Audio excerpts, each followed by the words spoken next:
Few governmental structures are more maligned and misunderstood than the Electoral College, probably because it does not have a football team.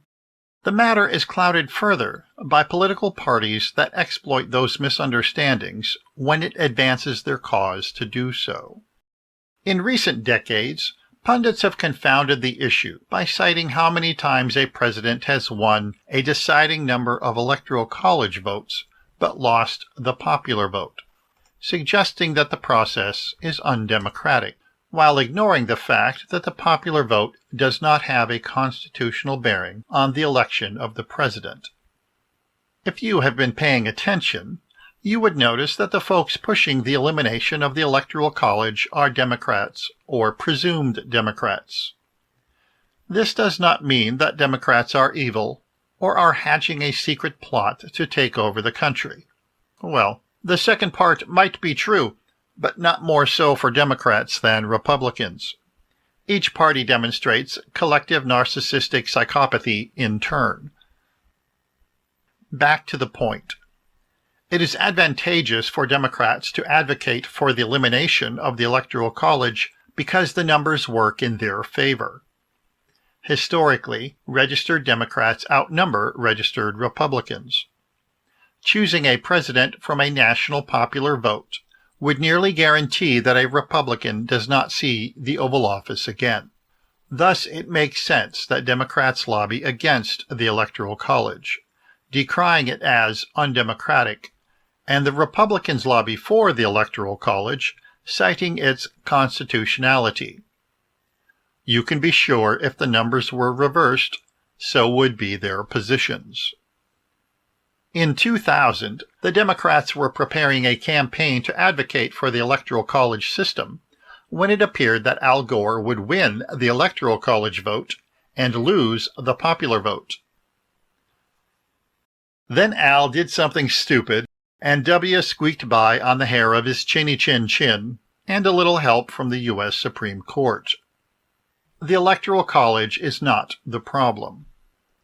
It is an ingenious solution to amplify the voice of sparsely populated states, and if you resided in one and were a member of a minority party, then you would see its advantages more clearly.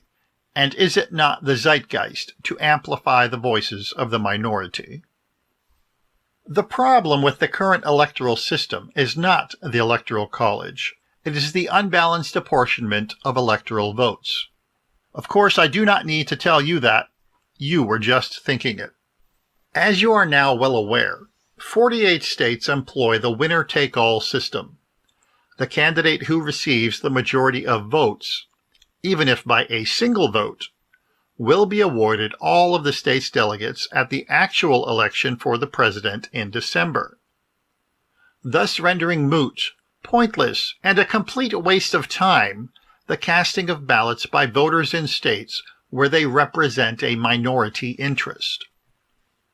The 40% of voters in California who vote Republican and the 40% of voters in Florida who vote Democrat may as well skip the polling place and use that time to go fishing, play golf, or join the French Foreign Legion.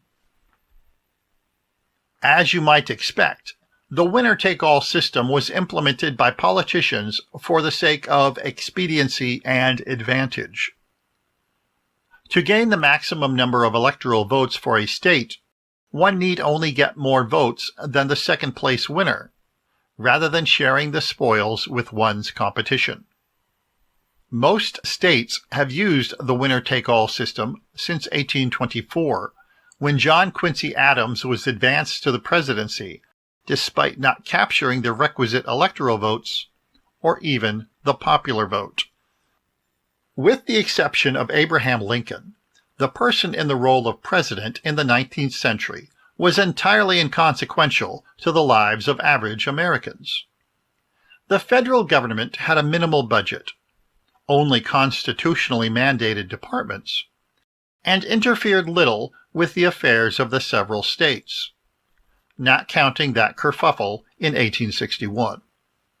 The president's primary responsibility was foreign policy, negotiating treaties, securing lines of credit from European banks, and fighting strategically unnecessary but profitable for somebody wars. The more things change.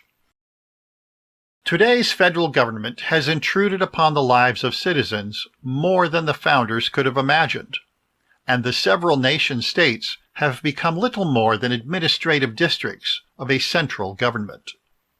Subsequently, the role of president, though constitutionally unchanged since 1789, has grown to that of a 19th century European monarch, receiving the credit or blame for the happiness, or lack thereof, for the 340 million occupants of the country. If we are to have a de facto monarchy, perhaps we could at least strive for a democratically elected monarchy that does not ignore the will of 49% of the voters. The good news is that the winner-take-all system is not controlled by the petty, inefficient organization of grown children we call the Congress. It is controlled by the states. And that is the bad news. A serious, well-funded campaign must be undertaken in 48 states to evolve the selection of president to a democratic process from a mathematical step function. To award candidates a proportion of delegates based upon the popular vote would open the door to a legitimate third-party option. If a candidate such as 1992's Ross Perot or this year's Bobby Kennedy Jr.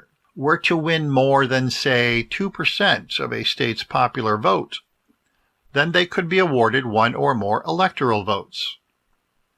If this happened in multiple states, then a third party could begin to chip away at the major party candidates, and voters would start to see a third party as a viable option, instead of being forced to vote for the candidate who scares them the least. But the residents of each state, Republican, Democrat, and otherwise, or as my brother calls them, Americans, must act, and they must act with one voice. They must pressure their state legislators to recognize and realize, to make real, proper democracy and not the establishment facade their predecessors installed 200 years ago. 2020 and 2024 are examples of what can happen when the population chooses to act. In 2020, 81 million people stood up and said, "No more," to the frenetic and abusive presidency of Donald Trump. 15 million more people voted for Joe Biden in 2020 than for Hillary Clinton in 2016. That unprecedented 23% increase in voters for a single candidate caused many people to suspect, and many still believe, massive voter fraud must have occurred. That could be a reasonable suspicion if taken in a vacuum.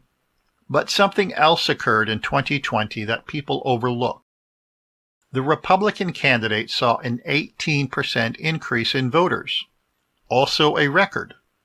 If the Democrats instituted a voter fraud scheme, it was so prescient that it anticipated a record number of voters for the Republican candidate. If not, the margin of victory would have been so large that even the most skeptical observers would have suspected foul play. Which is more likely?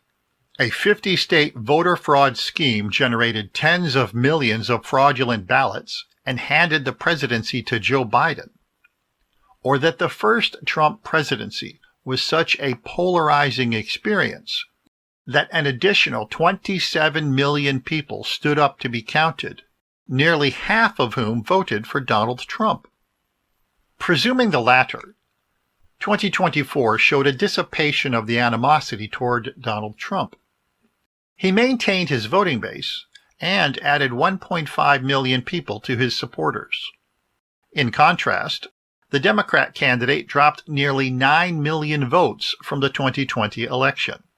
Lacking a detailed analysis of voter behavior, the numbers in aggregate suggest that the people who showed up in 2020 to deliver a pink slip to Donald Trump stayed home in 2024 and let the chips fall where they may, not wanting to choose between Trump 2.0 and a historically weak Democrat candidate who could not muster a platform that would improve the 4 years of Joe Biden's economic malaise. Additionally, Republicans flipped the Senate and held control of the House of Representatives.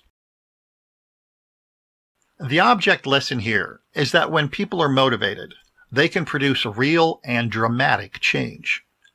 Never in history has the political pendulum ricocheted like it has during the last 3 elections. The secondary lesson, especially for political machinations, is that when the chips are down, the ability to provide for one's family trumps contrived idealism. I am Mark Jacobin, and this is Jacobin Reaction. Remember to subscribe or follow this account for more indecisive commentary, pithy prognostications, and chewy satire. This has been a Jacobin Brothers production. All rights and lefts reserved.